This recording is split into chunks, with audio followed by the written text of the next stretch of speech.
For 3 years, a Carthun University genius tutors me online. When the SAT is finally over, I finally confess my feelings to him during the last moments of our final voice call. I whisper, actually, I really like. Before I can finish, a sharp beep cuts me off. He hung up. Broken, I pack my bags and head to Belgrade University alone. Once classes start, rumors fly about a brilliant upperclassman looking for a heartless freshman. Across Carthage University and Belgrade University. Wait a minute, why does his voice sound exactly like my genius tutor? With the SAT finally over, everyone was celebrating the end of the endless grind. I stood outside in the howling winter wind, watching fireworks burst across the sky. Rubbing my freezing hands together, I pulled out my phone. After gathering every ounce of courage I dialed the star student at Carthun University who had tutored me for the past 3 years to confess my feelings. I'm finally done with the SAT, I said. His deep voice came through the speaker. Right. I hope you get into your dream school. A surge of joy hit me. Do you know which school I want to go to? No idea. As I thought about the confession, I was about to make my face flushed hot despite the freezing cold. My voice dropped to a whisper. Actually, I really like. Before I could finish, a sharp beep cut me off. Call ended. Did you hear me? I asked tentatively. Only silence answered. I bit my lip in disappointment, feeling my heart shatter in that exact moment. Inside, the party was still raging with laughter and music. I stood alone in the freezing wind. On the screen, he had left a single message. Sorry, something came up. I stared at the chat box for a long time before finally replying with a single word, oh. Looking at the quiet screen, I hesitated before making the choice to block him everywhere and delete my Facebook account. I needed to end this unrequited crush before it ever really started. After that day, I never reached out to him again. When the SAT scores came out, I qualified for both Carthage University and Belgrade University. Originally, I had wanted to tell him that I planned on going to his college. But now, if I stayed too close, it would probably just be a nuisance to him. So I chose another great school, but one located in a completely different area, Belgrade University. Starting college meant taking my first real step into the world. I used to dream about finally meeting him in person on campus and starting a beautiful relationship. But now I was heading to Belgrade University all on my own. Like any clueless freshman, I rolled my suitcase toward the campus gates. As I drew closer, I noticed upperclassmen at the entrance, welcoming the new students. Tall, fair guy walked up to me. Are you a freshman? The second he spoke, my mind went blank. His voice, it sounded just like my tutor, but it couldn't be. He went to Carthage University, and this was Belgrade University. Tapping out of it, I nodded seriously. Here's the registration form. As I sat down to fill it out, the guy started introducing himself. I'm Trey Gomez, a senior. If you ever need anything around campus, just let me know. By the way, we have many student clubs here. You can pick whichever ones match your interests without even thinking. I blurted out, which club are you in? Trey paused, then let out a chuckle. Why do you want to join my club? Because I stopped myself just in time because you seem really helpful. I couldn't exactly say it was because I liked his voice. Trey chuckled again. The upperclassmen here are all really friendly. Everyone's willing to help if you ever need anything. My face burned. Still, I gathered my courage and looked at him. What's your major? Design. Mine, too. What a coincidence. If you ever have any questions, just ask. Okay. Once registration was done, I stopped walking. Sunlight caught Trey's handsome face, making him look completely at ease. I couldn't help but wonder if my tutor was this good-looking too. Catching me staring, Trey suddenly jogged over. Panicked, I looked away suddenly, unsure where to rest my eyes. Stopped in front of me and pulled out his phone. By the way, let's follow each other on Instagram. It'll be easier to stay in touch. I stiffly pulled out my phone. I used to mostly use Facebook. It was only after I got over my unrequited crush that I switched to Instagram. The account was brand new. Trey noticed the registration date and burst out laughing. A goody two-shoes. I don't use social media much. It's fine. Now that you're in college, you'll get to experience a lot of new things. Under his teasing, my face turned red all over again. I wished God would just shut him up when classes started. I stared blankly at the guy standing at the front of the lecture hall. Trey, he stood there exuding a sense of refined confidence. I hope we can all get along in the coming days. As I looked at the man standing on stage, I was frozen in shock. He was my freshman advisor. Still in shock, I whispered to the student next to me, isn't he a senior? The classmate nodded. You don't know Trey. Yeah, he's a senior. But he's not your average senior. He already secured a spot in our school's grad program and became an advisor. He's the most popular upperclassman here. My eyes were glued to Trey. As if sensing my intense gaze, he glanced in my direction. The moment our eyes met, my heart started racing for no reason. Like a total coward, I quickly looked away even when I got back to the dorms. My mind was still spinning. Since it was the first week, my roommates were busy introducing themselves and trying to bond. I gathered my courage and joined in. I'm Alicia Wilson, majoring in design. Nice to meet everyone. I'm Elon Bowers. I'm Mariah Norton, and I love to dance. Once the introductions were over, a room full of women meant only one thing: gossip. As the youngest advisor and the most popular upperclassman, Trey was naturally the main topic of conversation. Trey is just way too perfect. He's practically a grad student.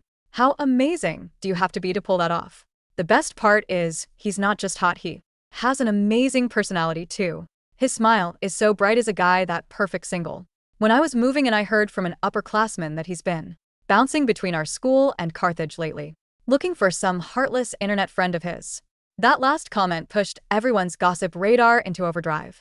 What's the story behind the heartless internet friend? Elon asked. Mariah replied, I'm not entirely sure. Word is he spent years tutoring someone online. And then the second she got into college, she completely blocked him. I sat quietly in my corner listening to the gossip. But the more I listened, the more puzzled I became. Why did Trey's story sound so strangely familiar? Tutoring someone online only to be blocked immediately afterward. Could the world really be full of such bizarre coincidences? The freshman advisor, Trey, was incredibly approachable after class. A few of the bolder students crowded around him to pry for details. Mr. Gomez, is it true that you're looking for someone you met online? Trey nodded slightly. Resting his chin on his hand, he analyzed the situation. You should be among the incoming freshmen at either our school or Carthage. One student actually asked. If she was just an online friend, why not just let it go? Why go through all the trouble of hunting her down? Do you secretly have feelings for her? Hearing that, I couldn't help but perk up my ears from where I sat. Ray stayed silent for a few seconds. That felt agonizingly long to me. Finally, he looked up at the student and raised an eyebrow. If only you channel this much energy into your studies. Even so, he smiled at the group and added, if any of you hear anything, feel free to tip me off. He tapped his phone, opening up a contact profile from his friends list. The crowd let out a collective gasp. Wait, she deleted her account entirely. Looks like it was an old account too. Did she seriously delete it just to avoid you? If that's the case, there's definitely a story there. Everyone grinned at Trey, expecting him to laugh it off like he usually did. Instead, a rare look of gravity crossed his face. You think she deleted her account specifically because of me? Yeah, look at her profile info. The account is totally gone. At that moment, he wasn't the only one stunned. I was frozen as well. Every single detail lined up perfectly. Could a coincidence like this actually exist? A growing sense of dread began to pool in my stomach. That heartless little thing, Trey muttered under his breath in front of everyone, visibly frustrated. Things got tense for a moment before Trey collected himself and flashed his usual bright smile. Standing up at the podium, he had a natural way of making people feel at ease. Now that we're officially a group, I'm going to follow all of you on Instagram so we can stay in touch more easily. Trey went down the line, following everyone one by one. When he reached me, I managed a weak smile. Sensing my nervousness, he gave my shoulder a reassuring pat. Alicia, we're already friends. Being introverted and terrible at socializing, I naturally became the target of Trey's special attention. Make sure to actively participate in student clubs. It's a great opportunity to challenge yourselves. After finishing his announcement, Trey landed his eyes on me with a warm smile. I'll walk around the club fair with you after class to see if anything catches your eye. While being singled out brought a tiny thrill. Mostly it just gave me massive anxiety, Trey added. Student clubs can really sharpen your skills, and they're great for building your social circle. It's a win-win for you. I nodded softly. Okay. Trey stepped closer and gave my shoulder a reassuring pat. Don't worry, I'll be right there with you. Even the simplest touch sent my heart racing again. It was a bizarre feeling. Every time he came near me, a wave of inexplicable nerves washed over me. When class let out, Trey didn't seem in any rush to leave. He took his time packing up his things as if he had all the time in the world. Once the room had mostly cleared out, I finished packing my bags to leave, but he called out to me. Shall I show you around campus now? Sure. Walking alongside a campus celebrity naturally drew a lot of eyes. Kept my head down the entire way, awkwardly maintaining my distance to avoid giving anyone the wrong idea. Noticing my hesitation, Trey chuckled. What are you afraid I'm going to eat, you know? Just as I scrambled for an explanation, he spoke up with a smile. We've been walking for a while, let me buy you lunch. I waved my hands frantically. Oh no, it's fine, thank you, Mr. Gomez. Mr. Gomez. Trey raised an eyebrow. You guys all call me that, but we're around the same age. You can just call me by my name in private. I bit my lower lip and carefully tried it out. Trey. Saying his name sent a strange sensation through my chest. This overwhelming sense of familiarity left me completely bewildered. He gave me a subtle glance. All right, let's go. We ended up stopping at a restaurant right outside the campus gates. I looked at the menu on the wall, hesitating. I'll just have a bowl of chicken noodle soup. Trey turned to the owner. 2 bowls of chicken noodle soup. No celery, please. I looked at him in surprise. You're allergic to celery too, yeah? That single word sent ripples through my mind. My Carthun University online crush had been allergic to celery too. The guy standing in front of me didn't just share a similar voice. Even his random traits lined up. I cleared my throat trying to play it cool. I guess quite a few people are allergic to celery. Have your grades always been good since high school? Trey asked. Bell Ridge isn't exactly an easy school to get into. I shook my head. Actually, my grades were pretty terrible at first. I only made it because a pro was tutoring me. Family, a friend, a teacher. Instead of answering, I just shook my head again and buried my face in my soup. Throughout the meal, Trey kept finding topics to break the silence. Under his constant care, my mind began to drift again. After lunch, Trey walked me all the way back to my dorm. I said goodbye and turned toward the building. I had only taken a few steps when he suddenly called out, Alicia, yes. Are you having trouble adjusting to the new environment? The question caught me off guard, and I stared at him blankly. He was dressed in casual clothes, and his sharp eyes were shining beneath his neat haircut. Seeing me stare at him in silence, Trey looked a bit self-conscious and cleared his throat. Asked if you're having a hard time adjusting to the new environment. No, that's good to hear. With that, he turned to leave. I stood there watching his retreating back. A nagging feeling told me that he had wanted to say something else. The autumn breeze on the Belgrade campus carried the sharp, sweet smell of damp pine and drying acrylic. For 3 days after our lunch at the noodle shop, I did everything in my power to become invisible. Whenever I saw a tall figure in a navy wool coat crossing the central quad, I ducked into the nearest library aisle or pretended to tie my shoelaces. It was an impossible way to live. Bell Ridge's School of Design was small. As a freshman, I shared studio space on the 3rd floor of the Arch Hall, a drafty building with vaulted skylights and polished concrete floors. Every draft table was claimed by senior advisors, assigned to mentor first-year cohorts. On Thursday afternoon, our class gathered around the main demonstration workbench. Spatial rhythm isn't about filling empty air. Trey's voice rang across the studio. It was steady, smooth, with that particular low cadence at the end of every sentence that used to lull me to sleep during our late-night geometry reviews. It's about where you force the eye to hesitate. He stood by the digital drafting board, sleeves rolled to his elbows, holding a silver stylus.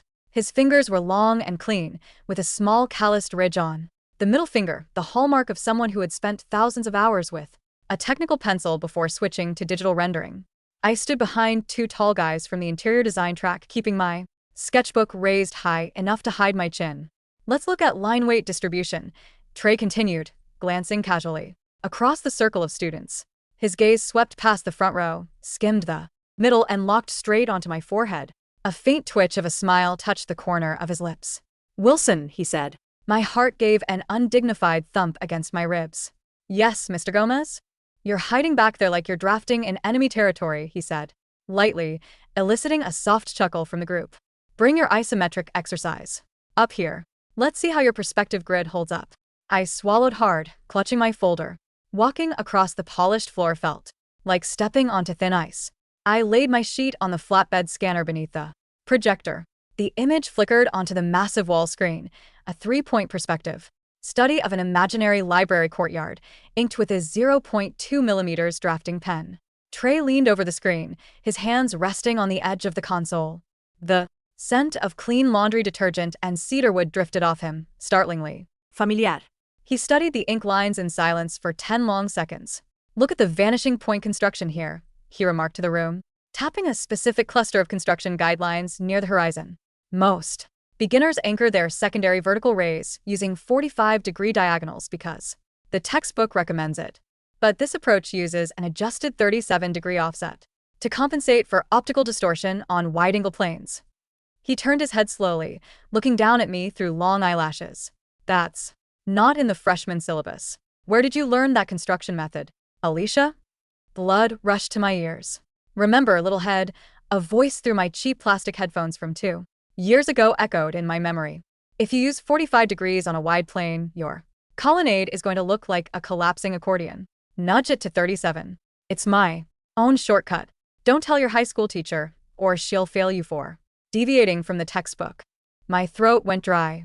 I saw it in an old forum post once. A tutorial. Online. Is that so? Trey's eyes sparkled with something razor-sharp and intensely amused. He leaned in just an inch closer. Must have been a very thorough tutorial. The person who came up with that formula usually complains that nobody appreciates the elegance of an offset axis. I thought it looked clean, I whispered, pulling my hands into the sleeves of my cardigan. It is clean, Trey said softly. His voice dipped into that private velvet register he had used whenever I finally solved an advanced calculus proof on our shared digital whiteboard. It's perfect. He turned back to the room, clapping his hands once. All right, everyone. Take note of the line weight transitions on the southern facade.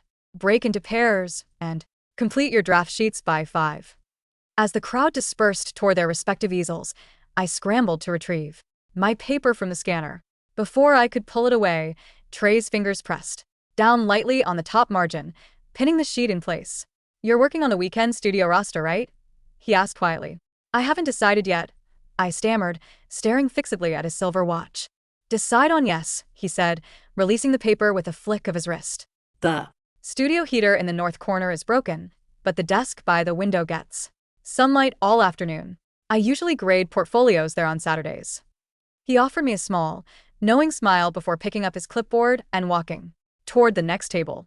I stood frozen in place, my pulse hammering in my ears, clutching a piece of paper that suddenly felt as heavy as lead. That night, our dorm room was illuminated only by the blue glow of laptops and the fairy lights stringed across Mariah's bed frame. I sat cross-legged on my rug, my back against the wardrobe, obsessively scrolling through Belridge's academic directory. Hey, Elon, I asked, trying to sound completely nonchalant as I clicked through department subpages. How long has Trey Gomez been at Belridge? Elon looked up from her face mask, tapping her chin with a fingernail. Trey? He did his first 3 years here, but he was on an accelerated dual degree exchange program. He spent almost 2 full years taking advanced engineering and architectural modeling credits over at Carthage University. My finger froze over the trackpad. Wait, I said, my voice cracking slightly. He was at Carthage? Yeah, Mariah chimed in, hanging her head upside down from the top bunk.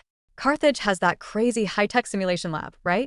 Belridge sends their top 2 honor students there every year.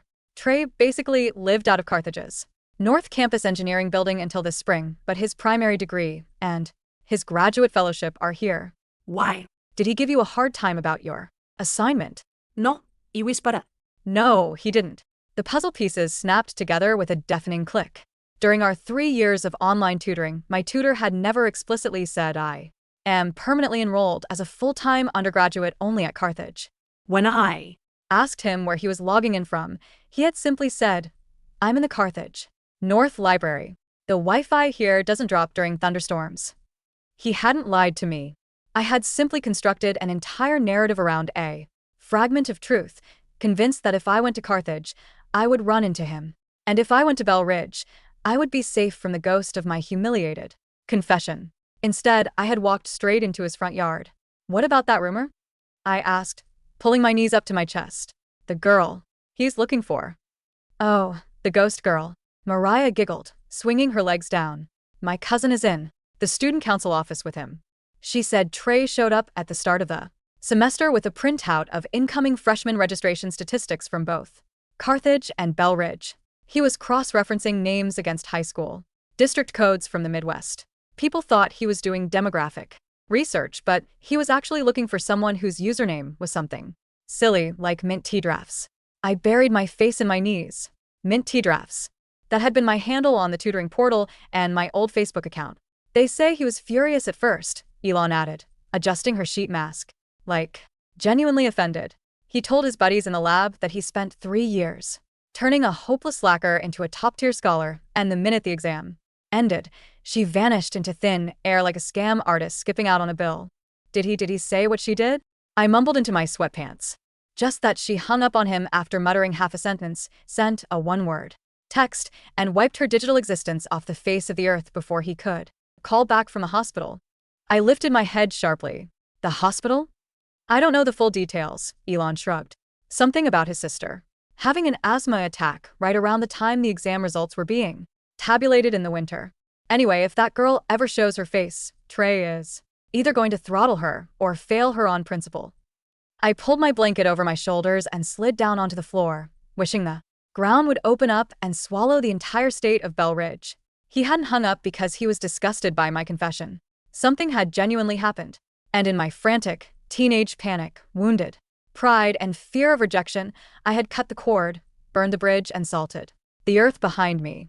Saturday arrived with a cold, relentless drizzle that plastered yellow birch leaves against the studio glass.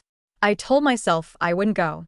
I told myself I would stay in the dorm, drink instant coffee, and sketch in bed. But by 2 in the afternoon, my hands were restless, my draft sheet needed finishing, and the quiet pull of Arch Hall proved irresistible. The third-floor studio was nearly deserted. The only sound was the soft, rhythmic whir of the ventilation fans and the patter of rain against the skylights. Just as Trey had said, the northern corner was freezing, but the long drafting table by the eastern window was bathed in pale, diffuse light. Sitting on the corner of that table, a large steaming travel mug of peppermint tea rested on a coaster beside a stack of blue-covered grading rubrics. Next to the mug was a small, hand-drawn sticky note with an arrow pointing to the stool. This chair doesn't squeak. Sit down and fix your section cuts. I stared at the note. The handwriting was unmistakable, sharp, slanted, with a crossbar on the lowercase t that swooped like a falcon's wing. It was the same handwriting that had annotated hundreds of my digital PDF practice sheets over 3 long high school years. I pulled out the stool. It didn't make a sound. I sat down, unpacked my technical pens, and opened my portfolio. For an hour, I lost myself in the rhythm of drafting.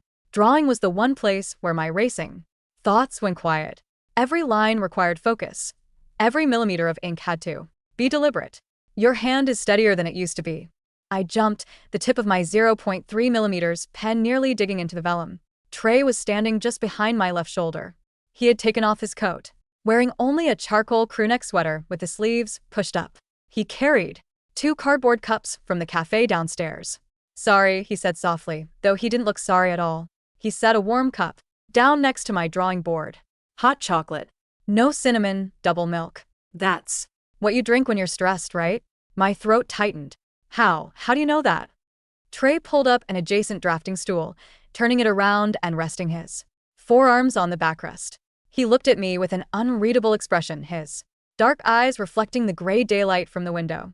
You look like a double milk type, he said casually. And nobody who draws with that much tension drinks black coffee. You'd vibrate right out of your seat. I am not tense, I lied, gripping my pen so hard my knuckles were white. Alicia, he murmured, his voice dropping into that dangerously low, calm tone. Look at your left margin. You've been tapping your index finger against the board 3 times every time you switch pens. 1, 2, 3. Top, top, top. My hand froze. It was a subconscious nervous tic I had developed during junior year of high school whenever I was stuck on an analytical geometry proof. My online tutor had teased me about it constantly over our voice calls. Stop tapping your desk. Meant. The microphone is picking up your drum solo. Is that a crime? I whispered, staring down at my ink lines. Not a crime, Trey replied, leaning his chin on his forearm. His gaze was steady, heavy with unspoken weight. Just a habit, like how you always draw your north arrows with a double feather on the tail instead of a single triangle. Or how you leave exactly 4 millimeters of white space between your title block and your border. He paused. The studio was so quiet I could hear the rain tapping on the pane beside us. I used to know someone who drew exactly like that, he said, each word deliberate and measured. She had terrible study habits at first. She used to fall asleep with her microphone on around midnight, and I had to listen to her soft snoring while I finished my structural engineering problem sets. My face burned with a heat so intense I thought my skin might blister. She was very clumsy, Trey continued, his voice laced with quiet intensity. She thought she was terrible at design, but she had a better eye for proportion than half the graduate students in my department. And then, the very night she finished her exams, she vanished without leaving so much as a forwarding address. I couldn't look at him. I stared at the cup of hot chocolate, watching the tiny bubbles pop on the surface. Maybe she had a reason, I whispered, my voice trembling. Oh, I'm sure she thought she did, Trey said, sitting up straight. Maybe she thought a dropped call meant the end of the world. Maybe she didn't realize that. When someone drops a phone because their sister had a sudden respiratory attack, they spent the next 4 hours in an emergency waiting room, desperate to call back, only to find a red exclamation point next to every message they sent. The guilt hit me like a physical blow. A cold knot formed in my chest, heavy and suffocating. Trey? I started, my voice breaking. Mr. Gomez, he corrected gently, though the look in his eyes was anything but professional. He stood up, towering over the table, his shadow falling across my work. We're in the studio, Wilson. Keep your lines clean. If you finish that floor plan before 5, I'll check your elevation curves. He turned and walked toward his desk across the room, leaving me alone with a warm cup of chocolate and a heart that felt like it had been cracked wide open. Over the next 3 weeks, the dynamic between us shifted into an exquisite form of psychological warfare. Trey never outright accused me in public. In class, he remained the brilliant, composed, impeccably professional freshman advisor everyone admired. He gave constructive critiques, explained complex parametric modeling concepts with effortless clarity, and earned the adoration of every student in our year. But in private, during desk critiques or corridor encounters, he dropped tiny, inescapable landmines of shared history. When I forgot to label my scale bar, still forgetting your scales, what did I tell you about building houses for ants? A direct quote from an October study session 2 years prior. When I bought a tuna sandwich from the canteen, don't eat that near your drawing board. You'll drop mayo on your 100% rag paper, like you did on your mock exam. By the time midterms arrived, I was on the verge of a nervous breakdown. The tension between the memory of our 3-year bond and the reality of our daily proximity was suffocating. I wanted to confess, to apologize, to explain how small and terrified I had felt under the winter fireworks, but every time I opened my mouth, the fear of what would come next paralyzed me. Did he just want an apology? Or was he looking for the rest of that sentence I never finished? On the Thursday before the midterm reviews, our cohort had to submit our digital CAD files to the central server. The lab was packed, the computers running hot, as students rendered their 3D models. Around 9 in the evening, my rendering station crashed, flashing a blue screen of death. No. I gasped, frantically hitting the reboot key. The screen remained stubbornly black. My entire portfolio presentation was on that local drive. What happened? Trey's voice appeared behind me instantly. He had been supervising the late lab hours. It died, I said, panic rising in my throat, tears prickling behind my eyes. The model won't export. The critique is tomorrow at 8 in the morning, and my cloud backup is 4 versions behind. Breathe, Trey commanded softly. He pulled a chair up next to mine, sliding his hands over the keyboard. Move over. I shifted my stool, pressing my shoulder against the wall. Trey leaned in, his shoulder brushing against mine as he typed a sequence of diagnostic commands into the terminal. His jaw was set, sharp and focused. The hard drive didn't corrupt, he said after a minute. The GPU overheated. During the ray tracing pass, the cache file is still intact in the temporary partition. He reached into his jeans pocket and pulled out a worn silver flash drive, attached to a braided leather cord. My heart stopped. Attached to the leather cord was a tiny, scratched acrylic keychain of a smiling green dinosaur holding a miniature drafting triangle. I had bought that keychain at a stationery fair during my sophomore year. I had mailed it to a P.O. box in Carthage with a note, for the world's bossiest tutor. So you stop losing your USB keys. He still had it. Trey plugged the drive into the side port with practiced ease. He extracted the recovered cache file, transferred my project, and initiated a fresh render on his own high-powered advisor laptop sitting on the side desk. There, he said, not looking at me. It'll finish rendering in 20 minutes. You won't fail your midterm. I stared at the little acrylic dinosaur dangling from the USB port. The green Paint was chipped at the edges from years of use, but it had been carefully preserved. Why do you still have that? I asked, my voice barely above a whisper. The lab. Around us was noisy with chatter and mouse clicks, but between the two of us, a bubble of silence descended. Trey rested his hands on the edge of the desk, his back turned slightly toward the room so no one could see his face. Why shouldn't I? He asked quietly. A girl sent it to me. She told me it was a lucky charm. You told everyone she was heartless, I said, my fingers knotting in the fabric of my skirt.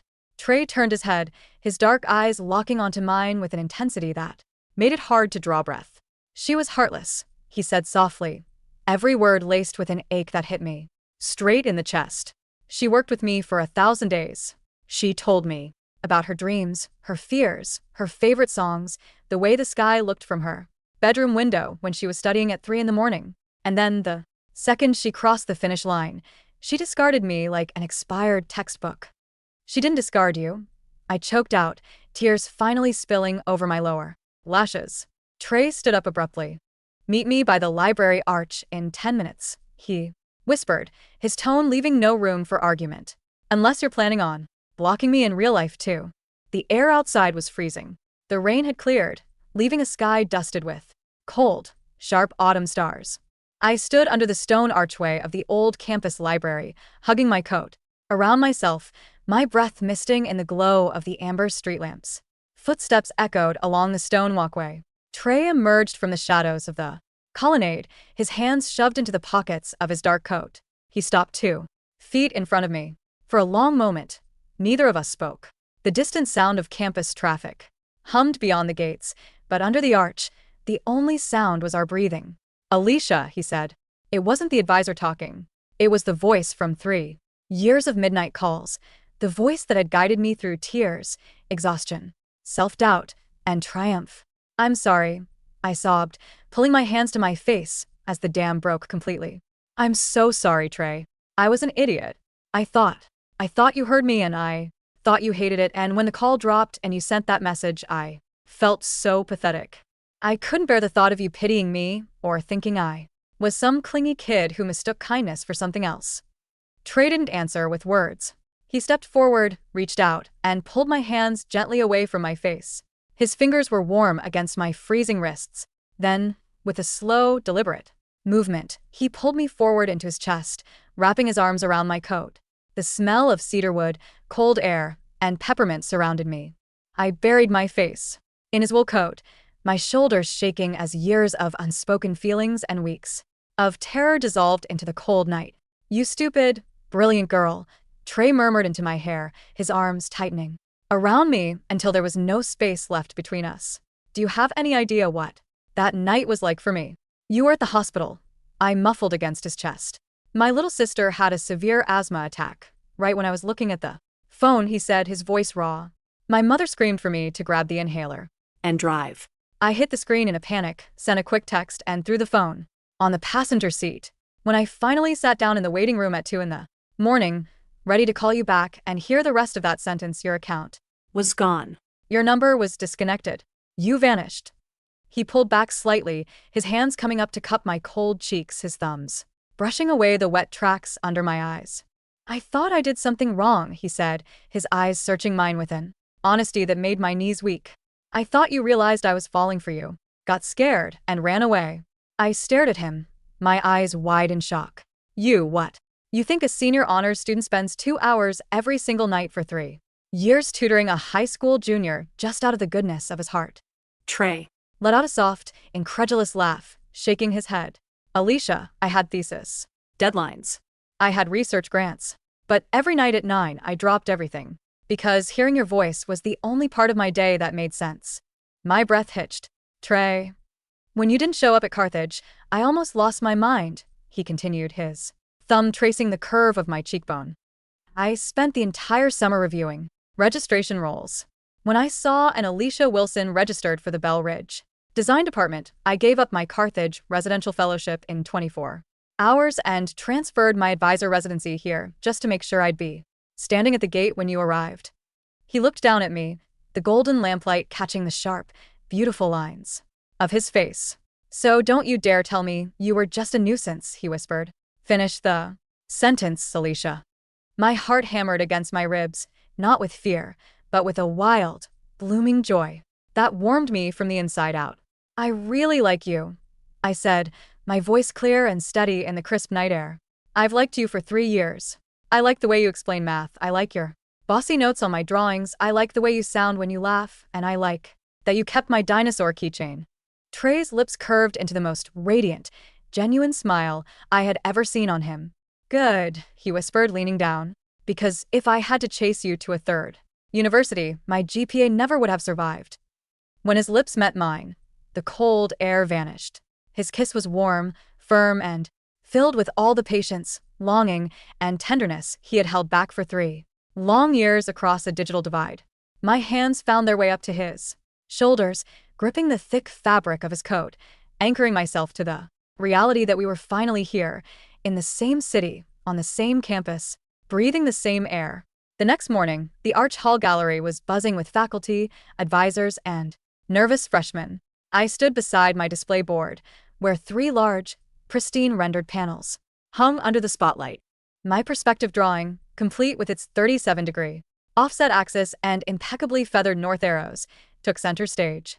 Mariah and Elon hurried over, clutching paper cups of coffee. Alicia. Mariah squealed in a whisper. Did you hear? The mystery online girl drama is officially dead. I choked on my tea. What? Trey came into the advisor lounge this morning looking like he won the national lottery, Elon said, eyes wide with gossip. Someone asked him if he was still hunting down his heartless runaway, and he told them to mind their own business because she already turned herself in. Before I could reply, the head of the evaluation committee walked down our row, flanked by the senior advisors. Trey stood at the professor's right hand. He was dressed in a crisp white shirt and a tailored dark blazer, looking every bit the brilliant academic star. But when his gaze swept across the room and found me, the formal mask dropped for a split second, replaced by a subtle, private wink that sent a flutter through my stomach. The lead professor examined my panels, nodding in approval. Excellent draftsmanship, Miss Wilson. The spatial sequencing in this courtyard is remarkably mature. Who advised you on this perspective correction? I looked at Trey, who was watching me with folded arms, an amused eyebrow raised. A very strict tutor, Professor, I said with a straight face.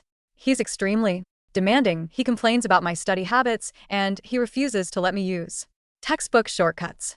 A ripple of laughter went through the panel. Trey cleared his throat, stepping forward to tap my grading rubric with his silver pen. Her technique is adequate, Professor, but she requires continuous, one-on-one supervision. I suggest we keep her assigned to my research group for the remainder of the year.